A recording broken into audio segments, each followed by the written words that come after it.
عسلامة عسلامة ومرحبا بكم معنا في دبارتنا لليوم. كيما وعدتكم الفيديو اللي فات، الفيديو هذا باش يكون بلوزة بزوزة، وكان مانيش غالطة هذا اول فيديو يهبط على اليوتيوب بالزوزة. فما برشا فواكه اخرى، فواكه جافة اخرى، اما الزوزة ما فماش بالكل. ظهر لي عندي براءة الاختراع. حسيلو جربت الوصفة، جاتني بنينة على الاخر، مطعم كريمي خفيف مغذي بنين ياسر، بالحق بنين بنين بنين. هذاك علاش حبيت نبارتاجي معاكم الوصفة هذه، وجربوها واحكموا واعطوني رايكم. اللي حاجته بالبنة بالوصفة يقعد معايا للاخر، وما تنساوش تشتركوا في القناة.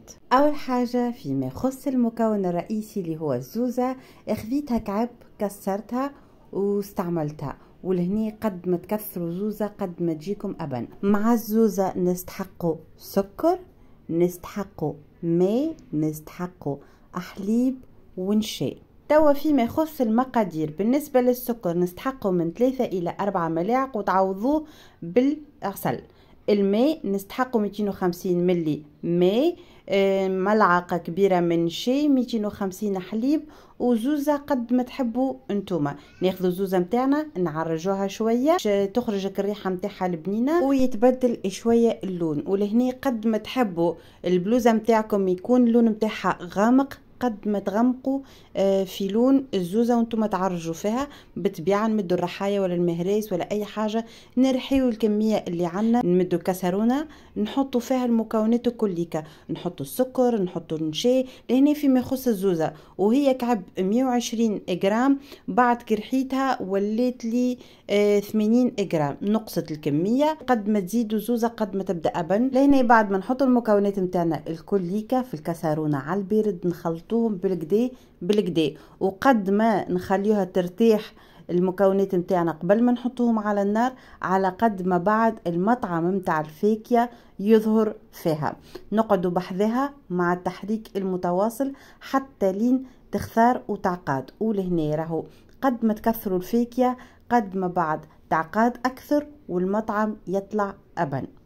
لهنا كملت طابت كل شيء معايا، حطيتهم في كيسين امتع التقديم. ولهنا كيما تعرفوا البلوزة راهي تجي خفيفة شوية، ولو كان تحبوا تردوها بوزة حطوا زوز ملاعق من شاي. لهنا في التزيين كل واحد يزين كيما يحب هو، وتنجموا حتى ما تزينوهاش، راهي بالحق بنينة ياسر. زينت بشوية زوزة من الفوق، ولهنا عندي شوية جوز الهند حتى هو رشرشته هكا معاهم من الفوق.